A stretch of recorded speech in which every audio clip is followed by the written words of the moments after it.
that's going to be happening again today. That game that they won was an outdraft, and they won really fast with it and executed properly. We're going to find out if they once again are going to have an outdraft, because it seems we are actually in the draft of game number 1 already. Man, I want here. to talk about Scandal. You can talk about Scandal. Go ahead. I had nothing to say. I just pay attention to Scandal, dude. Scandal. Scandals is the man. He's back. Our old Han buddy. He does. Where's the draft, by the way? That was Beastmaster getting banned or Put picked. it in! Alright, Or Spirit, sorry. I didn't mean to ruin your transition. I just want you to watch Scandals, man. He's back, and he's angry. Do you know his Twitter name? Yeah. At Scandal is back. At Scandal is back. That is literally who he is. He has returned from the grave, and I can't wait to see some more Scandal here today. What hero do you want to see him on? It ain't gonna happen, but I do want to see the revival of his Shadow Fiend. Nobody picks that hero, but... No, you actually asked him why Shadow Fiend was out of the picture. I mean, I think the hero just now, it's very underwhelming. Compared to a lot of the other heroes, he kind of gets bullied in the lane, and with the increased mana cost on the races, he can't farm as efficiently.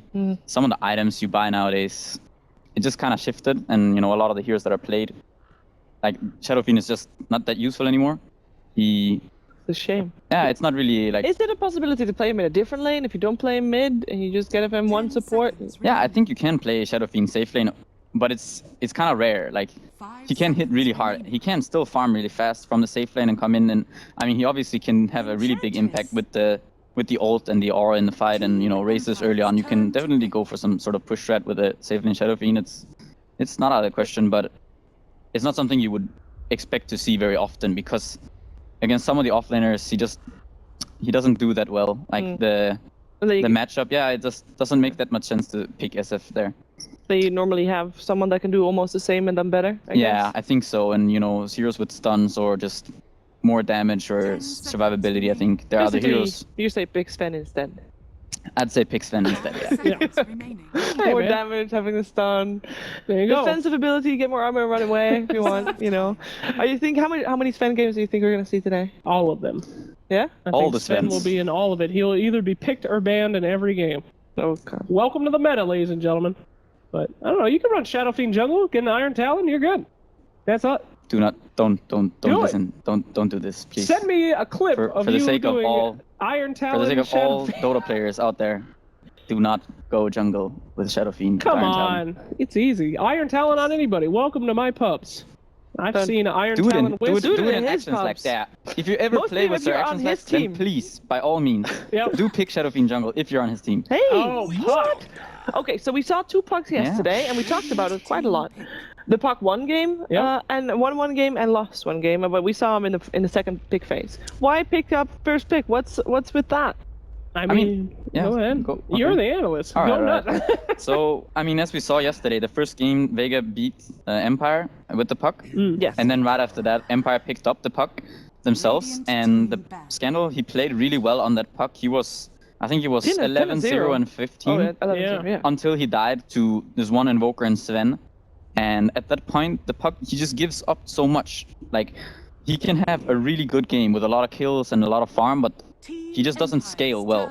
You know, he has no right click, he just doesn't scale well into the late game. So, if you ever end up dying with that hero, then you give up so much more. So, it's not a forgiving hero. So, that's why I think we don't see puck as much, but Empire obviously felt like they felt good playing the puck yesterday, and I mean, I can understand him, but it was just some minor mistakes that cost on the game. Yeah.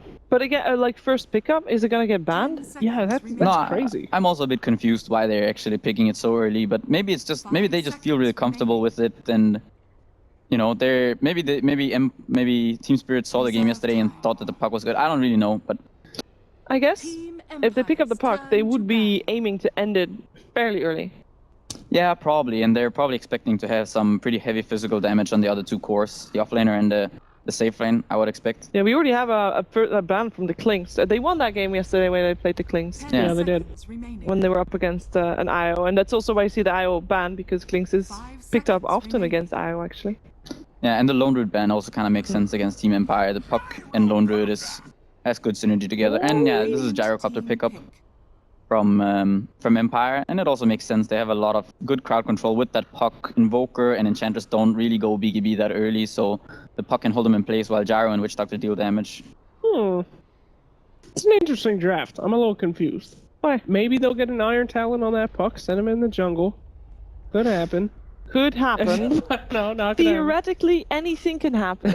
You're absolutely right. Thank you, Cheever. You're welcome. You're welcome. I mean, but yeah, I don't know. They know something that we don't. I think Team Empire. I hope that they know something that we don't. I don't know why he would. The scandal was puck against an Invoker yesterday too. Yeah, when he was actually and he did doing fine. well. But he did fine. I mean, it's that if he ever dies, you're in a lot of trouble. We got an Oracle that's going to be trying to negate some of that burst damage, keep the people alive with that false promise. I think Tide would probably be a pretty good pickup for Empire here. It would make their team fight very strong, and they could take out Roche. The fact that they had the Tide Hunter protecting the Roche pit, they don't have the greatest Roche heroes yet. If Gyro gets the Dominator and some levels, then sure he can do it together with the Witch Doctor with a heal. But a Tide Hunter it's good against the 3 enemy heroes. They don't really go BKB that early, and yeah, they would just secure themselves the team fight, seeing as Void is banned, who would be another good hero, but yeah, he's out of the picture. Well, no Beastmaster, no Bear.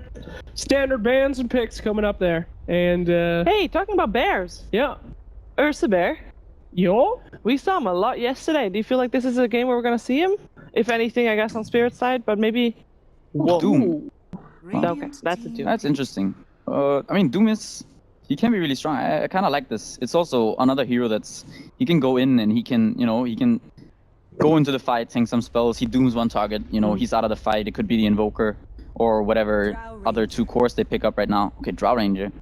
So this is gonna be a very push-oriented lineup from Team Spirit, and this is gonna be. I think it's pretty scary for Empire because right now they kind of have a hard time stopping the safe lane push. I expect Team Spirit to take tier 1 very early on, and then potentially even tier 2, and they're gonna strengthen all their lanes. The Enchantress, if he chooses to go and help out the offlane, he will have more damage. Invoker with Forge Spirits, he will also deal a lot of damage. So they could look to end the game really early on. Yeah, I have to agree with you there. I mean, they're really on a time limit on this game. If the Drow gets away with too much, if the Enchantress gets away, I mean, seen a decent amount of squish coming out from Empire, so they've got to win this game before probably 30 minutes, I would say. I think it's kind of, I would probably say that Team Spirit are the ones who are going to look to push Empire. Really? I think, yeah, the longer the game goes, most likely it kind of favors them because of the Doom. If Doom goes to late game and he can get up some armor items, some Shivas, and I don't know if he goes Crimson, Vlads, whatever, it's really good against what Team Spirit have because they have mainly physical damage right now. Okay. So if Doom can get a couple of items up, then I think they can take the fights with their heroes to Team Empire, but I'm expecting a lot of pressure from Team Spirit early on. Do you agree if I say if Team Empire doesn't win their lanes, even if they play even, if Team Empire doesn't win their lanes, they lost? Do you feel like I think it's really hard for them to win the lanes because of the Enchantress and the Drow Ranger. Okay. I mean, Enchantress is usually picked so that you can win the lanes. You usually kind of you disrupt the flow for the safe laner of Team Empire. With the Enchantress, you send creeps in and, you go to that offlane. It could even potentially be a offlane Enchantress. Yeah. I know Phonic plays a lot of Enchantress offlane, and so we could potentially be looking at an offlane Enchantress, and that's mainly for winning lanes, and same as Drow Ranger. So they just strengthen their lanes, and then they look to group up really early before the enemy team has a lot of damage and, a lot of ways of actually initiating. Maybe even before the puck picks up the blink, they want to start taking towers and get an advantage from there. So I think Team Empire is going to struggle in the lanes, but they could hold high ground and then go fight from there. What do you feel about last picks here? We miss secondary support from Empire. Depends how greedy can they be. Can they go for a jungler here, considering there's already an Enchantress? I mean, Doom could in theory be the jungler, I guess so, yes. I see that is rather unlikely. Yeah, maybe. What do you make of the Slardar ban? Because Spirit banning out Slardar kind of indicates that they're expecting Doom to be jungle. Yeah, it seems like it. Yeah, maybe they're just scared of, I don't know, Slardar getting a relatively early blink so he can go in and crush multiple heroes from the Team Spirit lineup when they try to siege, and then turn the game from there. But yeah, I'm not sure if Empire are actually looking for an offlane or a support here. What do you think for Team Spirit last pick? We got, that depends, I guess, if you're having Enchantress as an offlane or a support. Oh, hey! So it is a Tide Hunter. Yeah, you mentioned him earlier, why he was a good pick for Empire. Yeah, so if Empire can actually just not lose the game in the first 20 minutes, they should be taking this game. Okay. If the Tide can get to his... Obviously, Greaves helps a lot against the lineup of Team Spirit. Any armor item that they can get helps. Maybe they will go for Mech, Vlad, something along those lines. I know Puppy likes to build into the buckler on Doom first, and then he goes into Vlad's with maybe a casual bracer or something, just for the armor alone. And then Tide goes Greaves, and they just build up a lot of armor. And then they just make sure that Team Spirit just can't break the base. And then they can fight from there, because going late game, there's no way that... Wow. Yeah, so this is very, very early push from Team Spirit. That's a Funnick Jakiro. Am I seeing that properly? I did not... Yep, Funnick Jakiro. Oh boy, it's on, man. I love this patch. So many new heroes. So much fun to watch. Woo! This is gonna be good. Yeah, this is gonna be really interesting to see how Team Empire can actually deal with this pressure from Team Spirit. It's gonna come, I think, a push in the first, 15 minutes. I expect them to have very good control over the game. Otherwise, it might get a bit difficult for them. But they have so much pushing power. The Liquid Fire on towers, the Drow Aura on all those range heroes, the Enchanters with creeps. Jakiro with the buff that he got last time was already more attack damage, and the Drow buff. Now that's nice. Very nice. I like Jakiro. I'm a fan. I want to hear from you guys. Who's gonna win? Well, let's see. As much as I want Empire to win, it seems like Team Spirit have a definite plan, and that usually is a pretty good sign. They want to go for that early push. They want to win it quick, so I'm gonna have to go with them. It seems like they know what they're doing. What do you think? I agree. I think Team Spirit are gonna... I think they should be running... They should run over Empire in the early game. They should take control of the lanes, and then they should just push. And I don't really see how Team Empire can stop it early enough. They should get a free Roche pretty much with that lineup from Team Spirit, and then they should just try to break base. If Team Spirit win, I mean, they could potentially end the game within 20 minutes. No, not again. Well, let's find out if this is going to be a short one or not. It is time for Empire versus Team Spirit with ODPixel and Draskell.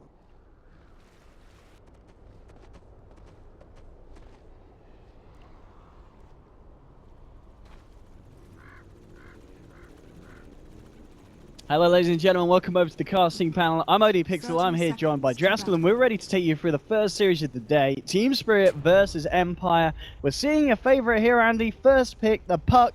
We saw it work one game yesterday, we saw it really fall off in the late game in a second one. Is this the hero for Empire's draft? And overall, are you liking what Empire's brought to the table today against Team Spirit's lineup? I think Puck has summed it up pretty well. Team Spirit have the potential to go high ground, 15-20 minutes in. And their lanes are very, very strong, whereas Empire, they're running it a bit greedy with the Doom. Maybe, Chen wasn't picked or banned. I was kind of thinking that Empire might go the route of Chen just to give them something to help control the laning phase a little bit more, because they already were playing up against an Ench, so just, throwing something into the mix that gives you some kind of tempo control. But they're pretty much just waiting for Team Spirit to come to them. And with a very defensively postured lineup, if they get some time, it can be tough to push high ground against Ravage, Coil, Call Down, all those types of things. But it's all about how well they can actually do in the laning phase, and can they stop Spirit from killing every single outer tier tower. Yeah, well, I'm going to be really interested to see how the two mid laners work out. We saw obviously yesterday Scandal, he had a great game, but it still wasn't enough to win on the Puck. And then you've got the Invoker, and like, Pycat was saying yesterday, there's a lot more kind of room for messing up on an Invoker, because you mess up once on a Puck and it could cost you the game. Yep. Invoker, he can still offer a lot to the fight as the game kind of transcends into the later stages. And he's one of those heroes where you can have an amazing game. You make one mistake, poor Scandal yesterday experienced that firsthand. So these types of lineups, though, the Empire have, it's really good late game because they have Doom, they have Gyrocopter. And even if you're behind a net worth on a Doom, you just throw out your ultimate on someone and you're pretty much negating their item progression for, however long, 10 plus seconds. So it can work. It's just a matter of, again, how much our Team Spirit going to be pressuring here. And Afterlife, already bottom lane, duke it out with Always Wanna Fly. Oh no, not like this. Oh, he's got a Fairy Fire. But he just had to use all of his regen to live there. It's going to be a tough, and already we're seeing this Tide, he is struggling in the offlane. It's not a great start for Afterlife, unfortunately. And mid lane will Scandal, taking a fair bit of harassment here from the Invoker, and the matchup here as well. 8 for 2 on your Invoker against the 4 for 3, double the CS for Iceberg. Not only that, but it's a Quas Wex Invoker as well. So Puck normally would have the damage advantage in this matchup, but they do have a Drow. So going Quas Wex can be a little bit easier. If he was Exort, he would just demolish him in base damage, because Exort obviously gives you a little bit more in that regard. But interesting actually to see him go this build. I thought almost assuredly because of the push lineup he would be going Exort. His top lane we can see a little bit of harassment going on here to Funnick. And obviously the Harpy Stormcrafter. This thing is so broken, actually. 50 mana for 140 damage. It's so insane. Yeah, that's a lot of nuking. There we go. Looking for the zap. Oh, he's been chomped on. Yep. Yeah, that's a way to deal with it. That is certainly a way to deal with it. But I do feel like there's a lot of really kind of interesting approaches to this game. I kind of like the Tidehunter idea from when Pyke had originally set it, but the more I think about Tide and what he actually does, Empire don't have any hero besides Puck that really forces the engagement that hard, and Afterlife's going to be forced into going mech, which is why I kind of liked the Chen pick a little bit more, because if you already have an initiation hero and you don't need it, then you can obviously, quite low here. This mid lane matchup is incredibly tense. We're seeing both heroes bringing each other right to the brink. Miposhka just chasing down a Goblet, but he's going to turn around and force Miposhka back to his half of the map. And bottom line still, Afterlife, he's really struggling to find those levels. It has to be better for him to just go jungle at this point. Like, he has Iron Talon. He's not getting any like experience out of the lane either. Maybe he's just waiting for 2 to get Kraken before he goes. I mean, look at this position from Always Wanna Fly as well. He is ready to make Afterlife's life path just a living hell. He's ready to jump in if they find the opening. This kind of top lane, so obviously this tri lane that Empire are running, it's getting space for the Jar, and bottom lane again, looking at the Tide, looking for the first blood potential, and they'll get it. First blood for Illidan on his Drow Ranger, and Afterlife really not having a lot of kind of fun down on this bottom lane. Yeah, not at all. The interesting part about this lane too is Always Wanna Fly has more or less been solo zoning him. It's not even been Illidan going in and throwing out frost arrows because he doesn't even have it skilled. He's probably just prioritizing going max aura, max stats for the strategy that they're going to employ, which is, group up around towers, push them. And in that regard, having this kind of agility stat build can be much better for that particular type of game plan.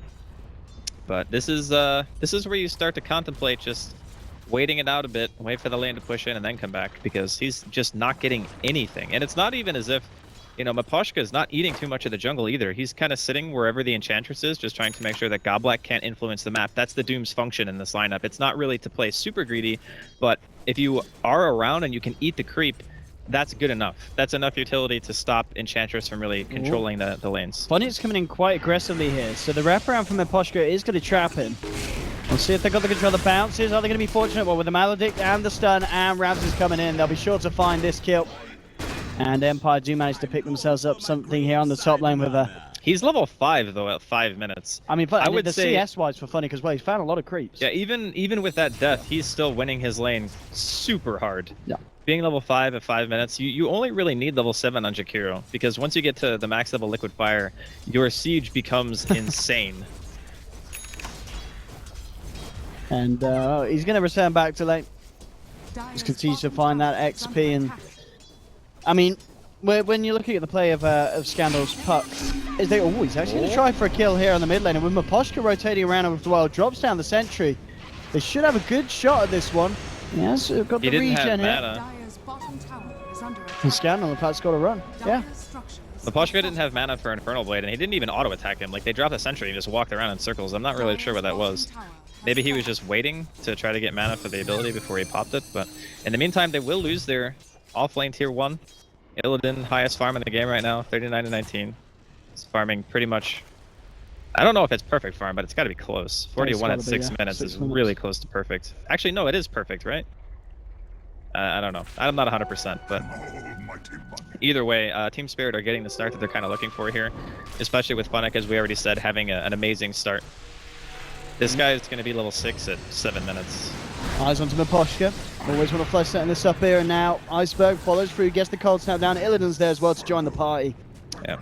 Second kill there for Team Spirit. Top lane, side of Empire, looking at Funnick, starting to retreat, but now jumping forward, Scandal, looking for this one. Funnick, rather tanky, not quite tanky enough. The tri lane will be able to take down the dragon. So keeping it even on the board 2 for 2, but as you're saying, that the fact that this Illidan Drow is having the start that he wants, that's really going to set the momentum for the side of Team Spirit. And once they start to group up and push with that maxed out liquid fire, you know, they're going to be able to take objectives at quite a rate. And the question is, do Empire have the counter push to deal with that? I guess they do with their heroes. Yeah, they do. But they like to have more levels on the tide, really, because having that Ravage is going to be huge for them. If they can get all of their ultimates ready before Team Spirit start grouping up, that would be a great thing for them. Because Coil can force the fight hard enough to where your Tidehunter can get in and actually land a Ravage. Call down comes on top of that. They have the DPS. They just need to make sure that they actually get level 6 for when Team Spirit start looking to try to do these 5-man sieges. On the moment, still between these two mid laners, Scandal, not that far behind the Invokers, only about 200 gold in it. And we're actually going to see a smoke up from King Art and Maposhka. Oh, they're going to, wow. Hello. They'll find that one and they'll go for it. Always want to fly. Is definitely Gonzo here. He's going to wave his magic stick around, cast his spells. It's not going to be able to save him from the magical burst of the Maledict. As they will find Always Want to Fly, but indeed in quite a greedy position there, as he came very deep into the Dyer's half of the map. I think he was trying to get some vision down, actually. He had a ward on him, but he got scouted out before he was able to place it, so unfortunate for him. Just wanting to keep Illidan safer, because that positioning gives you two options, right? You can obviously drop the deep ward, or you can just be there in case there's a rotation on Illidan, and unless they are doing like a straight up lane gank where they just walk past the tier 2, then you're pretty much going to be tanking it for him, which is still fine. Like losing the Oracle once is not really a huge deal. Yeah, I mean at this point 3-2, would you still say that Team Spirit are very much coming out on top of this laning stage, or Empire they're not too kind of beaten up by how it's gone so far? They've still got things that they can look towards as their big kind of potential to make things go their way massively. If they get a little bit more time, like it's already almost 10 minutes in, and to be honest, for a Drow lineup, you can already have started 5-manning by this point, just because of how much damage the aura itself gives you and having level 1 marksmanship. He already hits for 182 damage, so just that in of itself is good enough. Scandal should be, oh, nice tornado actually. Wow, that timing. That was very nicely done by Scandal. But this is one of those situations where Empire are probably feeling okay with the way the game's going right now, because they've only lost 1 tower. Their Tidehunter hits 6. He's got Arcanes. And they're going up against a Quas Wex Invoker, which I feel maybe they wanted tempo control, but I still feel like Exor's just better for this strategy. So their push is actually slowed by the fact that their Invoker is not Exor.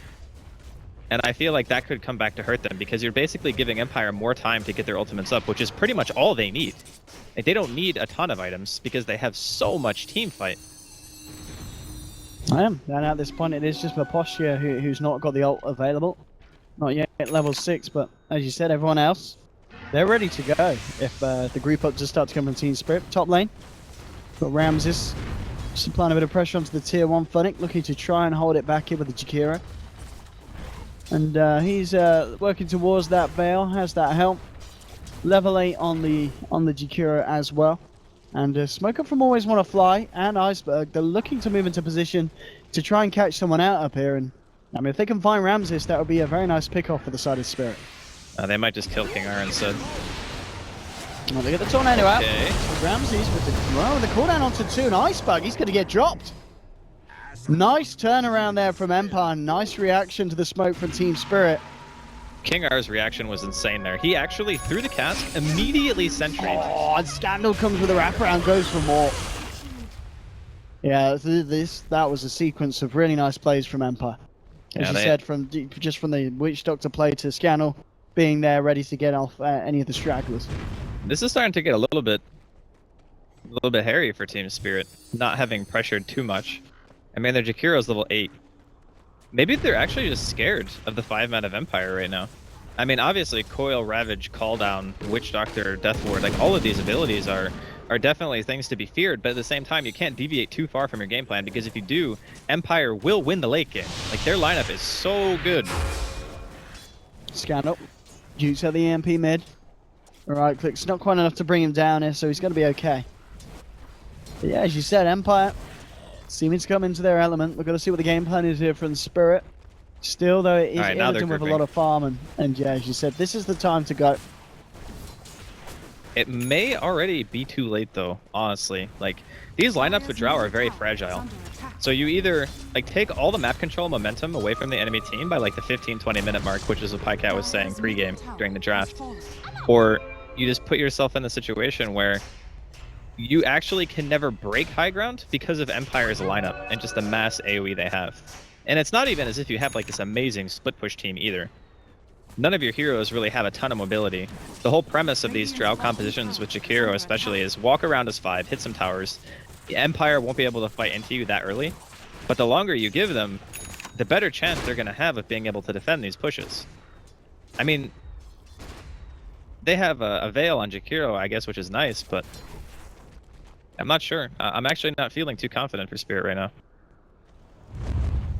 And now with a smoke up from Empire, ready to find up another pick off. It may be Spirit that's gonna start to fall behind even more here if Empire starts to get the flow going. Let's see if they can catch out. Go Black. He may be the one to get taken out here, and indeed, well, they'll all find him. Dropping the Dream Coil for this one. It's gonna take them a bit of time, but no, okay, not with that final anchor from Afterlife. They get themselves the kill. Top lane, bit of pressure was being applied by the rest of the side of Team Spirit. But Empire, they're there backing themselves up and maybe even ready to fight. They do have that Ravage.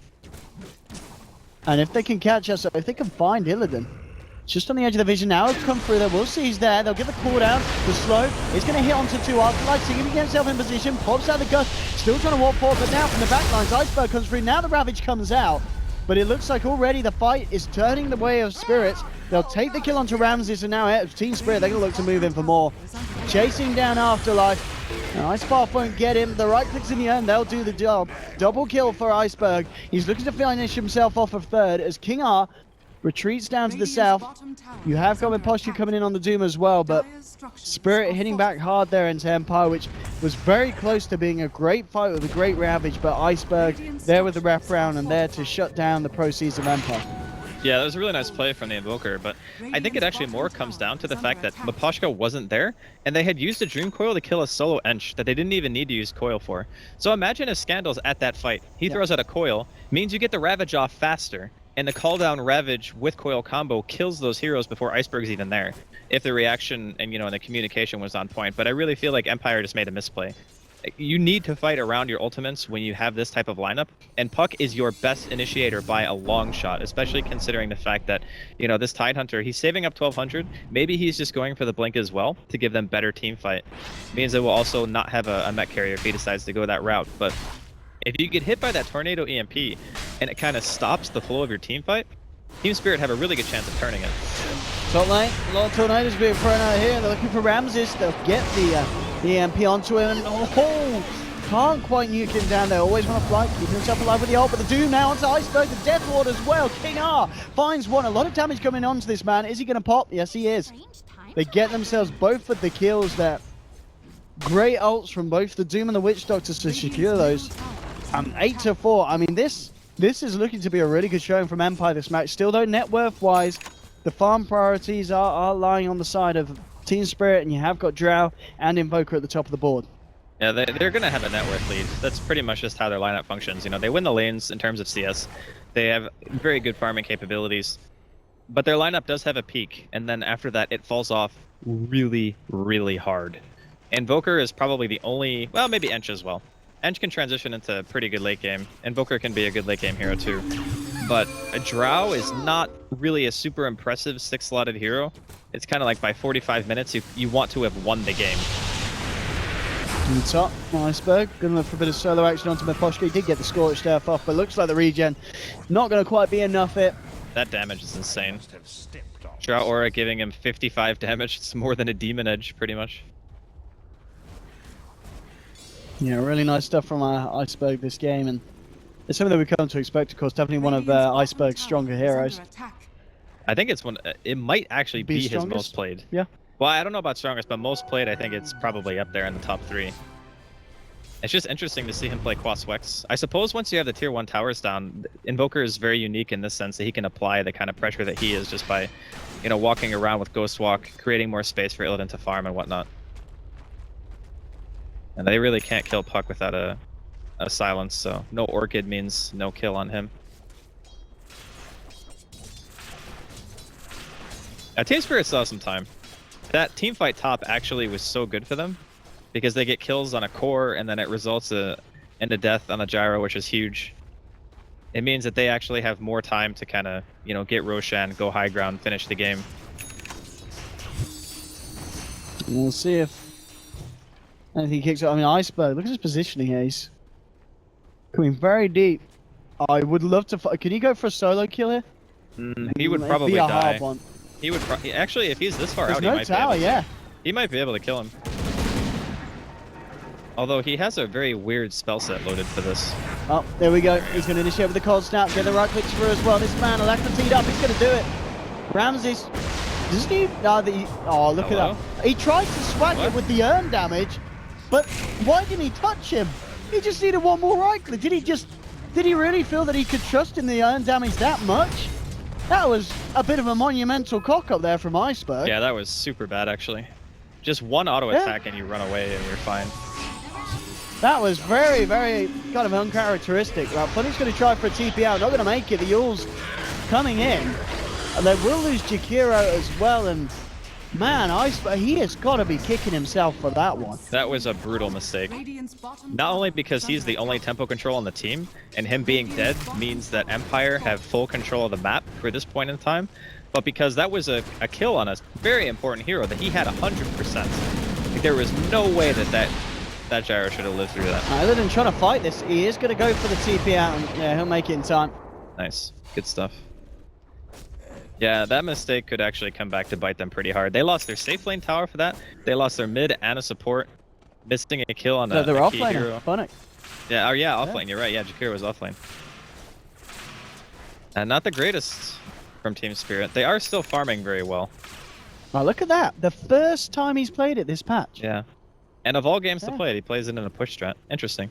I mean, it does have its strengths. Like, up against heroes like Doom and Tidehunter, for example, Tornado EMP can be really strong, just, you know, draining their mana. But typically what you do against this Invoker is you buy 2 pairs of Arcane Boots, and that in of itself just allows you to have mana even if you do get hit. It's like you save your Arcanes, you get Tornado EMP'd, you both pop your Arcanes, you have enough mana to use your spells again. That's kind of the typical playstyle around this, but he's making it work to a certain degree. He's going to be making his way towards Orchid as well, which will be really nice for being able to pick off Puck, for example. But his Orchid timing is actually so late that Scandal already has Yules. So normally you use this Orchid to solo kill, but he actually bought Urn, went back from Midas, and then started buying Orchid. So his item timings are off. Normally you would want this Orchid completed already. So we see a smoke here from Empire.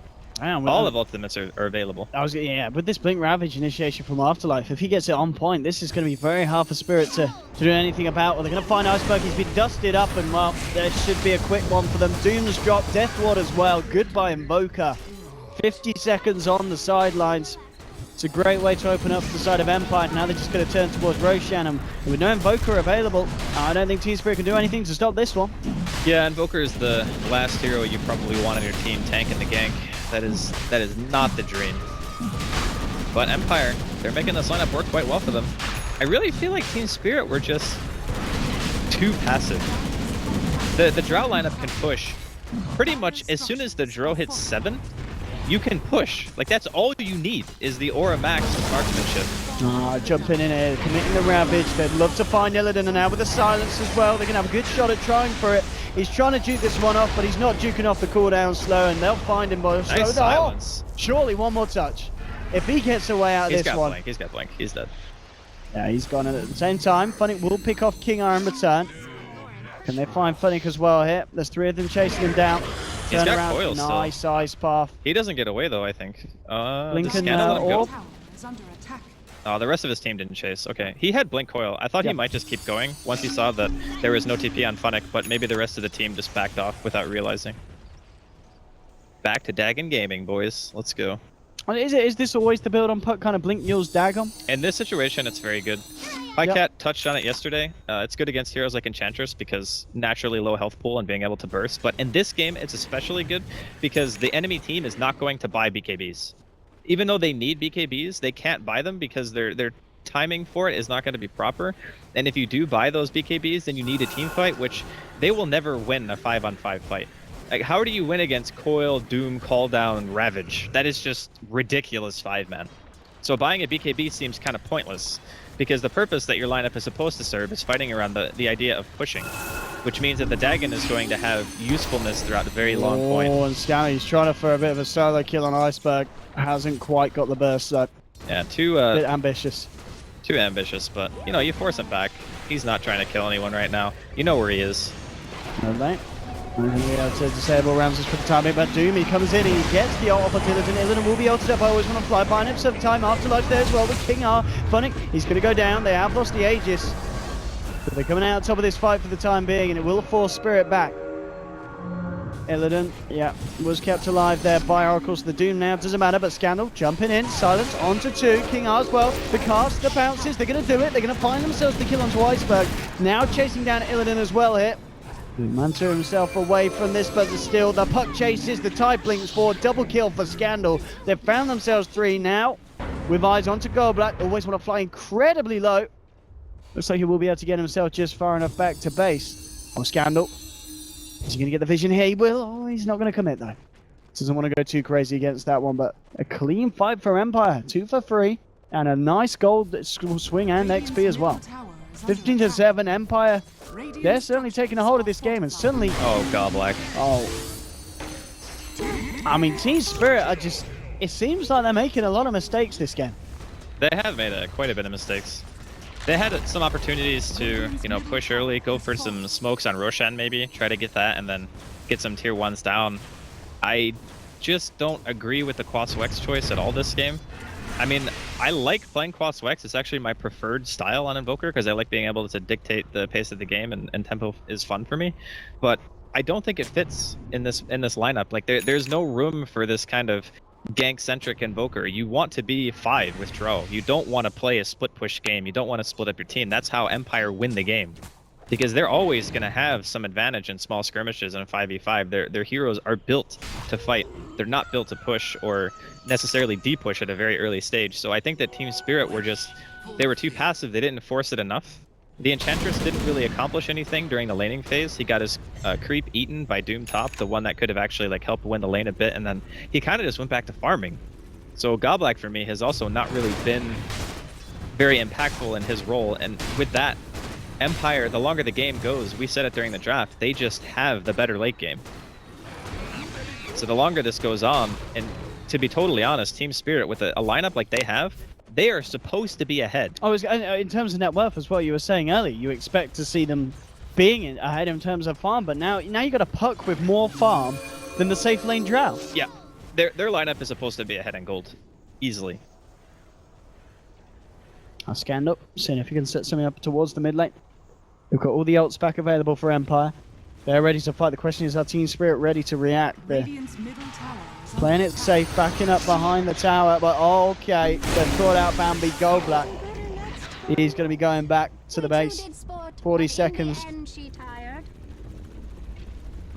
Oh man, this is just really falling apart for Spirit. There looked to be hopes at the start, but now Empire are they've really upped their game. We saw yesterday they had a few tough ones, but now against this matchup against Spirit, I mean, it just kind of begs the question in game 2. I don't think we're going to see Spirit draft this kind of push strat again, surely. It doesn't feel like they're familiar with how it plays, which is weird because Illidan loves Dro. I think it was like one of the heroes that he played the most when he played for VP, but it just doesn't seem like the rest of the team knows what they're supposed to be doing. Like, I don't know what's going on, honestly. It just really felt like the entirety of Team Spirit have just been off this game. I mean, you don't pick Ench, Dro, Jakiro offlane, max liquid fire at level 7, and then not just chain push towers. Well, 26 minutes in, and 2 tier 2 still left alive on the side of Empire. It's, as you said, Spirit strat hasn't worked out in that sense. They're maybe looking to see if they can try and fight it, but King R's actually got an invis room. We'll see if they can help Ramses, but it looks like Ramses, okay, with that beautiful Ravage onto 4, the Death Board as well. Doom onto Illidan. It's a great reinitiation there from the side of Empire. They burst down Iceberg. 2 dead at the moment. Goblak trying to run.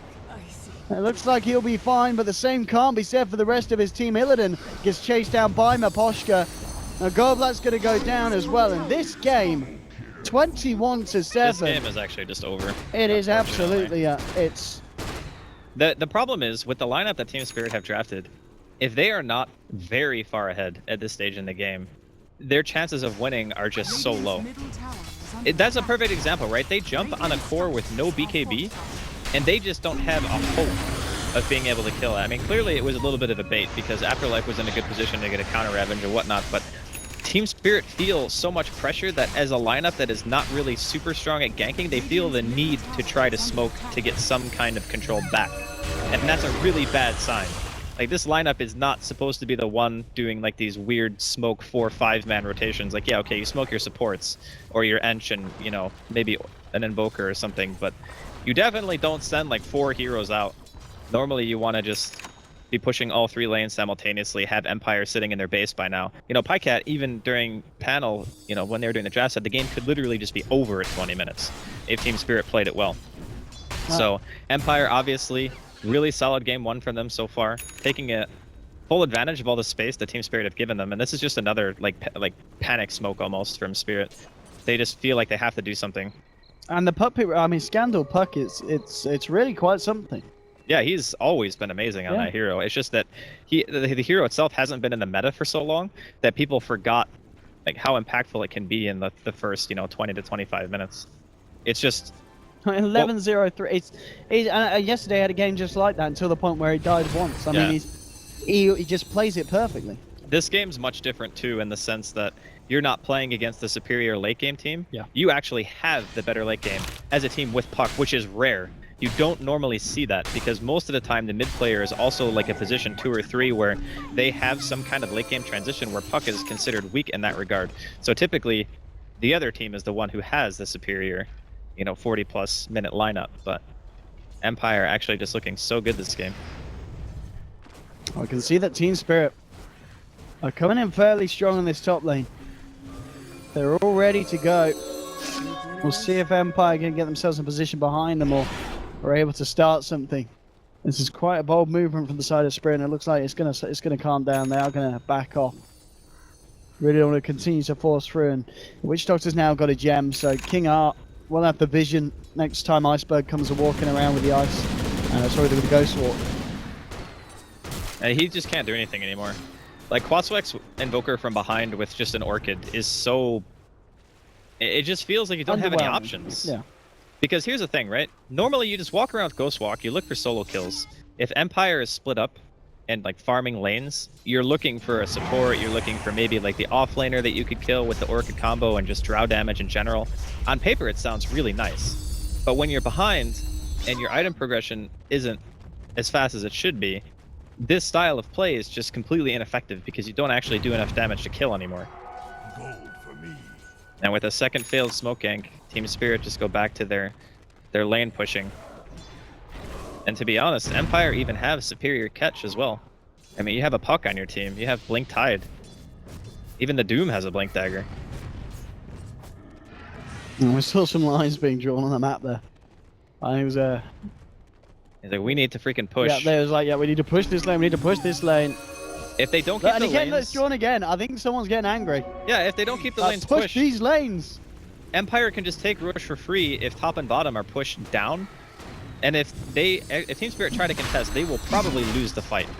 Especially considering the last engagement, the Gyro didn't even have BKB, now he does. Yeah. So good luck ever killing that Gyro when your Ench is just not quite up to that level of farm that she needs to be to deal with that BKB core.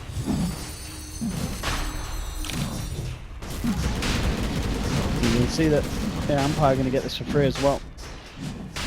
Team Spirit just aren't around to do anything about this. Yep. And even if they were, it's questionable how much they can actually do to stop. I mean, they're doing the right thing, to be fair. Yeah. In this situation, Team Spirit cannot take a Roche fight. They would just get murdered. So, keeping the lanes pushed, making Empire go back to address that issue first, giving themselves a little bit of time to farm, instead of just having to take a fight right after Roshan dies, which is like the worst thing. Scannel jumps in. Dream Coil, Aren't always want to fly. He's going to look for the TP out, but the Yules is there to cancel it. And he is surely going to pop after this ult, and there we go, bam. Got him indeed. It's kind of rough because they just don't really have many options. Well, Afterlife walking into this. There is no way they can kill him. He wants to go back in. Yeah, Afterlife is just the manliest watermelon right now. He's got backup from the team. Moving forward, Gush in a second. Can he get it off? Oh, looks like it's just out of range of Illidan. Out of sight as well. Illidan trying to juke it up into the trees, but they're going to get the vision here, and now Illidan in a spot above that. Oh, Afterlife Blink dodges that one, and here we go. Cancelling the TP. Illidan Storm Rage down and out for the count. And that's the Drow on for 60 seconds, and not just the Drow, but of course a lot of the right click that Team Spirit as a team are relying on to even have a chance of finding a kill. Just gone for that full minute. I gotta say, in general, I can't tell if Team Spirit just massively underperformed or if Empire just played that well. Because I just feel they just didn't do anything. Like, they didn't try to kill Roshan. They killed like the tier 1s. And then they just farmed. Like, I don't know what they were trying to do, honestly.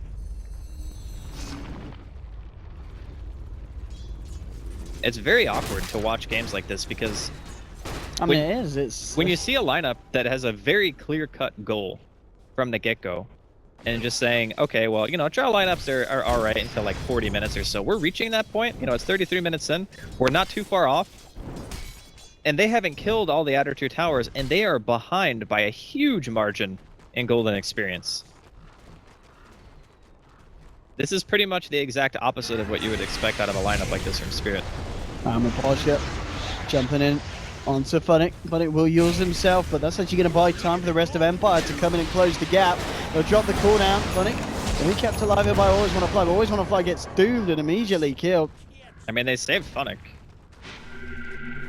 It's true. It's true. I was supporting some of the offlaner. That's a positive bit of action here for Spirit. But they lose a tier 1. And they may even lose more at this point because with the Ravage up, there's not really a lot to stop Empire from just pushing in for more. And mid lane, Scannel toying with Illidan. He's going to get stunned up. Yeah, he's got to be careful though, Scannel, as Illidan does have backup. Afterlife pops the Ravage. It will get the kill onto the Drow. Afterlife having a much better game today on this Tide Hunter than we saw him have yesterday. And now, moving in for more. They do lose King R, but the damage now that Ramses is doing with the flat cannon shots off the tower. You've done it. Great play from the Gyrocopter. It's 26-8. It really is looking like this is all but lost it for the side of Spirit. I don't know, man. It's not been a great opener for them today against the side of Empire, a team that yesterday we saw really struggle against some other sides. That's true, and I would have considered, after having seen all the teams play, that Team Spirit easily the top 2 of the rest of the teams in the tournament. And after watching this game, I'm just like, what is going on? Like, what is this Team Spirit that I'm watching right now? They do not seem to be communicating that well. At the very least, they have different ideas on how they're supposed to play out the game. But it just seems like, you know, when you have Godblock on your team, that's the guy that you want to listen to. You know, whatever he says, like, all right, let's push, you know, let's farm, whatever. Typically, you want that unified voice. But it really feels like that's not the case here. Team Spirit at this point, they need... I mean, I don't know what they need. It's just... They need a miracle. They really do. That is like... They really do. Maybe if 3 members of Empire disconnect, they can take a fight. But honestly, like, it sounds harsh, but it's just the nature of their heroes. It's not really anything that's play-based, but their game plan, their expiration date was like 5 minutes ago, you know? Maybe in like 4 minutes at the absolute latest, if you were winning the game for the last 40 minutes. Kind of just waiting for Empire to go high ground at this point. And the thing is, Empire don't have to push it either. They can sit back and keep farming on Ramses until he's 7-slotted if they want. It makes no difference. Like, they don't have to put themselves in any bad situations if they don't want to. Oh, mid lane. Nice onto Iceberg. And he's got the dust as well, Maposhka.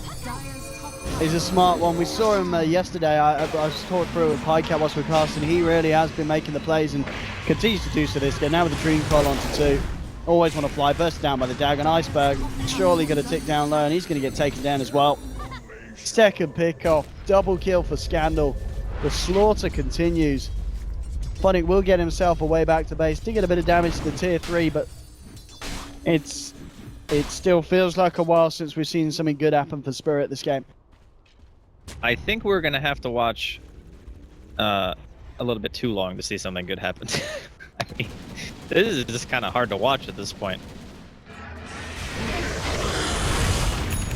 I guess it's like, maybe they're discussing what went wrong in the early game, you know, kind of saying, okay, we needed to do this. This was good, but we can do this better in game 2 if we decide to run something similar. But I kind of was in agreement with you when you said that they probably wouldn't run the similar style of draft in game 2. Because this just does not feel like their forte at all. A prize. Oh, it really doesn't. And this could be closing in on the final test for them. As we see Empire looking to be in a position to move up to the high ground. Jumping forward. Well, nice silence onto 2, knocking them back with a gust. Keeping them out of the base for the time being. They can back if they want. They can just kill the offlane tier 2. They don't even have to high ground here. They're probably just starting to realize how far ahead they actually are. And just saying, oh yeah, whatever. We can just play this as aggressively as we like. We have our Crimson, we have our Vlads and the Doom. He's got Blink as well. But they could also just go back and wait out the Roshan. Go for the last tier 2. That's also good. No reason to risk putting yourself in a situation where you could lose a fight. No, that really isn't. Pretty much the only way they lose a fight is if they like overextend into the base. That's how Team Spirit could do it. Like you bait them out, you kite them in, and then you use maybe a couple of buybacks would be necessary to win that fight, but it's possible.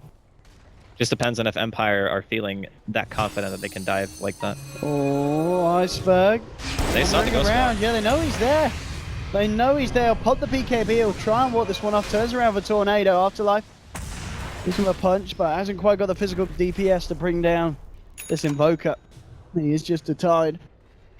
And Satanic is now done. My god, he is so far actually. Ramses. This man has some gear.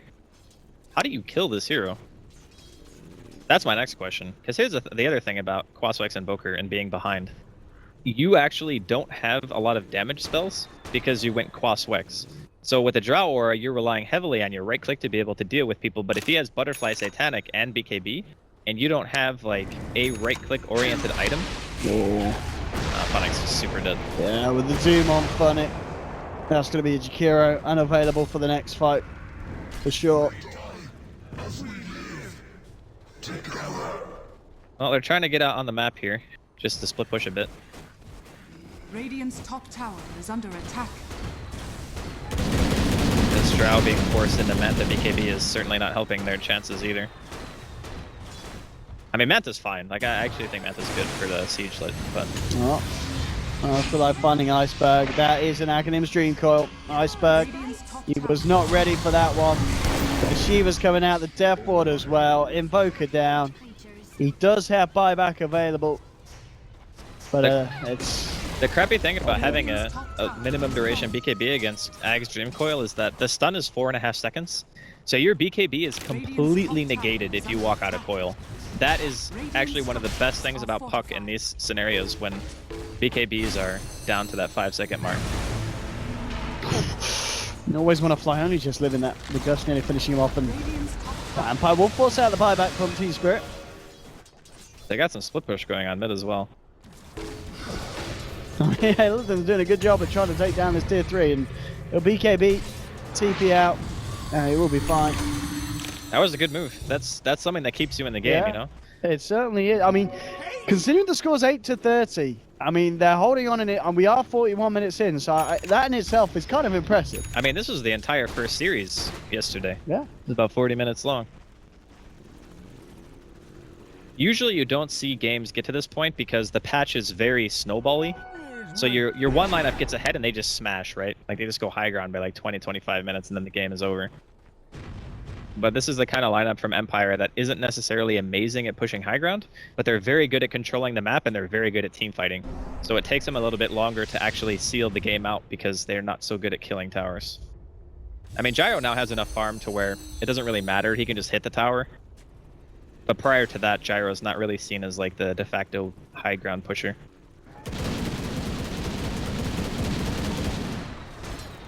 Now Ramses 4.4k gold on top of the items. At this point, he's a good 10k above Illidan. Massive, massive differentiation.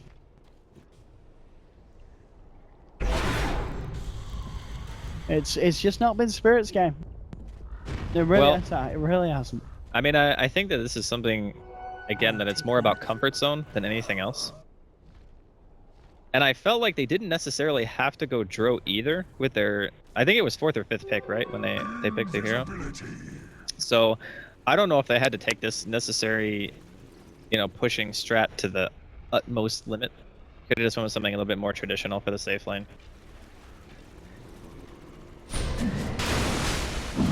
Alright, Roshan's back up. This could be the ticket here for Empire to just breach the high ground, because this is a cheese as well. No, I mean, Aegis and cheese push is going to be pretty much unstoppable from the side of Empire when it does come through. Yeah, I would imagine that after this, we're just going to see a high ground push. Team Spirit are going to do what they can to split up the map. Doom here, that is a very dead Invoker. And this is where you feel really bad playing against Doom. Yeah, and the Posture's been playing it very well this game. We've seen him hit so many by just getting the ult on point every time. Yeah, his Doom always targets resulted in a kill, pretty much. His Doom targets have been perfect, actually. It's a really good point. The other part about playing against a Doom is that it doesn't matter if he's position 1 or position 5. At this stage in the game, he will always have enough farm to be able to cast his ult on you and chase you to death as Invoker. Like, there's not really a whole lot that you can do about it. It makes it really annoying to play against, because you kind of want a Linken's just for the Doom, but then you have to buy a Linken's for a Doom, and then you're like, all right, well, the rest of my item progression is just crap now because I have a Linken's. Ramses? He's fine. He is fine for the time being, and yeah, he's not even going to go down once by this bit. Death Ward's dropped, the Dream Coil onto 2, and now Scandal. Moving in with the side of the funny, Afterlife with the Blink, Ravage onto 3. The cooldown's going to connect. Illidan kept alive here by Always Want to Fly on his way back to base, but Always Want to Fly. Gold Black's down as well. Illidan, will he survive? He's got the Fountain Region. It looks to be enough to negate the damage that was done during the ult, but they've lost the top set of racks. Cheese is eaten, and I think Empire pretty much full line celebrating it. GG is finally called. Team Spirit, they did try their best. Double drums picked up there from Afterlife, as well, he's got to be happy. That was a real step up in play there for the Tide. Yeah, even considering the fact that he did have a bad start as well this game, he was hitting some huge ravages at the end of the game. Yeah, he was low level for a really long time, but then between like the 8 to 12 minute mark, he got a ton of experience, and a lot of it had to do with the fact that, you know, rotations started happening from Team Spirit. They wanted to try to dictate the pace of the game, but in my opinion, this game was over 25 minutes ago. Like, as a team captain, sometimes you have to make the distinction of, do you want to try to win even though your lineup is kind of past its expiration date? Because I feel like you play this drawn out game